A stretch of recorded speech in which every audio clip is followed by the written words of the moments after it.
નવસારી જિલ્લામાં ઉમરગામ મામલતદાર દલપતભાઈની આત્મહત્યા મામલે આદિવાસી ધારાસભ્ય અનંત પટેલે કડક રોષ વ્યક્ત કર્યો છે। તેમના વિડીયો વાયરલ થતા જ રાજકીય વર્તુળોમાં ચર્ચા શરૂ થઈ ગઈ છે। અનંત પટેલે આક્ષેપ કર્યો કે આત્મહત્યા પાછળ સત્તાધારી પક્ષના નેતાઓનું માનસિક દબાણ જવાબદાર છે। તેમણે મૃતક અધિકારીના સીડીઆરની તપાસ કરવાની માંગણી કરી છે। છેલ્લા દિવસોમાં કયા નેતાઓએ 30 થી 40 ફોન કોલ્સ કરીને દબાણ કર્યું તેની સત્યતા બહાર લાવવા રજૂઆત કરી છે।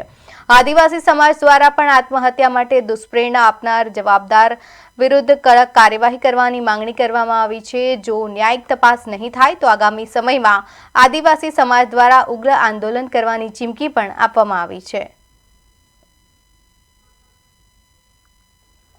એક આદિવાસી સમાજના દીકરા તરીકે મારા પિતા તુલ્ય આદિવાસી મામલતદાર જો આત્મહત્યા કરવી પડે એ ખૂબ જ આદિવાસી સમાજ માટે ચિંતાનો વિષય છે અને આ દબાણ સત્તાધારી પક્ષ દ્વારા કરવામાં આવ્યું અને એ સત્તાધારી પક્ષના કયા નેતાએ એમને વારંવાર ફોન કરીને મરવા માટે આત્મહત્યા કરવા માટેની દુષ્પ્રેરણા આપી એ પણ તપાસનો વિષય છે।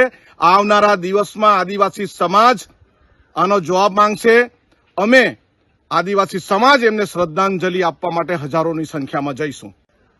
એક આદિવાસી સમાજના દીકરા તરીકે મારા પિતા તુલ્ય આદિવાસી મામલતદાર જો આત્મહત્યા કરવી પડે એ ખૂબ જ આદિવાસી સમાજ માટે ચિંતાનો વિષય છે અને આ દબાણ